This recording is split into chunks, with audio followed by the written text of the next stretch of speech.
Hey guys, ताज़ा खबरों के लिए लाल बटन दबाकर सब्सक्राइब करें और तुरंत खबर पाने के लिए घंटी के बटन को दबाएं। नमस्कार, मैं आनंद शर्मा और आप देख रहे हैं इंडिया अब तक न्यूज। हमारा वादा है कड़वा लेकिन सच। जलगांव महानगर पालिका, जहां एक तरफ तस्वीरें हैं नवनिर्वाचित महापौर की, जो पानी की टंकी में उतरकर सफाई का जायजा ले रही हैं। एक संदेश देने की कोशिश कि व्यवस्था बदलेगी, जिम्मेदारी दिखेगी। और दूसरी तरफ उप महापौर साहब की तस्वीर, सड़क पर घन कचरा प्रकल्प में निरीक्षण, सब कुछ सामने, कैमरे के सामने सक्रियता का प्रदर्शन। लेकिन सवाल यह है कि क्या यह सक्रियता सिर्फ कैमरे के सामने तक ही सीमित है? भंगाळे गोल्ड जलगांव, सोनं खरेदीसाठी विश्वासाचं एकमेव नाव भंगाळे गोल्ड। क्योंकि कैमरे के हटते ही जो तस्वीरें सामने आती है वो थोड़ी अलग है और शायद असहज भी। आप जरा इस दृश्य को समझिए। उप महापौर का दफ्तर है, कुर्सी खाली है, इंसान मौजूद नहीं है, लेकिन बिजली पूरी मौजूद है। लाइटें जल रही है, पंखे घूम रहे हैं और सबसे दिलचस्प है, एसी पूरी ताकत के साथ चल रहा है। क्यों? क्योंकि साहब आने वाले हैं। यानी साहब आने से पहले कमरा ठंडा होना चाहिए। साहब एसी गाड़ी से उतरेंगे और सीधे कमरे में प्रवेश करेंगे। बीच का जो थोड़ा 15 मंजिल का रास्ता है वो शायद सबसे बड़ा संकट है। तो क्या महानगर पालिका को यह भी सोचना चाहिए कि एक एसी कॉरिडोर बनाया जाए या फिर सीधे गाड़ी कुर्सी तक ले जाई जाए एसी के लिफ्ट की सुविधा के साथ, ताकि उप महापौर साहब को इस भीषण गर्मी में लोकतंत्र का सामना न करना पड़े।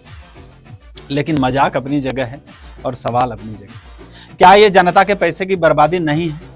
जब दफ्तर में कोई मौजूद ही नहीं है तब भी लाइट, पंखे और एसी चलाना, क्या ये नियम है जिसका पालन जनता से करवाने की बात की जा रही है? और बात सिर्फ महापौर तक सीमित नहीं है, महापौर का भी केबिन। वहां भी महापौर मौजूद नहीं थी जब मैं गया था, लेकिन व्यवस्था वही, लाइट ऑन, पंखे ऑन, एसी ऑन और सब कुछ लोग आराम से बैठे हुए थे। तो क्या नियम सिर्फ जनता के लिए है? क्या जिम्मेदारी सिर्फ कैमरे के सामने दिखाने के लिए है? सवाल यह भी है कि जब आप खुद अपने दफ्तर में नियमों का पालन नहीं करेंगे तो सड़क पर खड़े होकर जनता से कैसे उम्मीद करेंगे कि वो नियम माने? महापौर जी, आपने टंकी में उतरकर एक संदेश देने का प्रयास किया, लेकिन असली सफाई शायद टंकी से ज्यादा सिस्टम में करने की जरूरत है। और महापौर, उप महापौर साहब, सड़क पर उतरना अच्छी बात है, लेकिन कभी अपने ही केबिन में भी उतर कर देख लीजिए, जहां बिना आपकी मौजूदगी के बिजली ऐसे जल रही है जैसे बिजली का बिल जो है वो जनता की जेब से ही जा रहा है। अब देखना है कि क्या इस रिपोर्ट के बाद उप महापौर साहब के आने से पहले एसी ऑन करने की परंपरा बंद होगी या नहीं, या फिर जनता, जलगांव की जो जनता है उसका बिजली का बिल जो है वो अपनी जेब से टैक्स के रूप में पसीनों से बहाती रहेगी। आप क्या सोचते हैं? कमेंट में जरूर बताइए। और ऐसे ही कड़वे लेकिन सच्चे सवालों के लिए हमारे चैनल को लाइक कीजिए, शेयर कीजिए और सब्सक्राइब करना बिल्कुल मत भूलिए। मैं हूं आनंद शर्मा, इंडिया अब तक न्यूज से कड़वा लेकिन सच। जय हिंद। नमस्ते जलगांव, क्या आप भी अपने पुराने फैशन से बोर हो गए हैं और कुछ नया ट्राई करना चाहते हैं?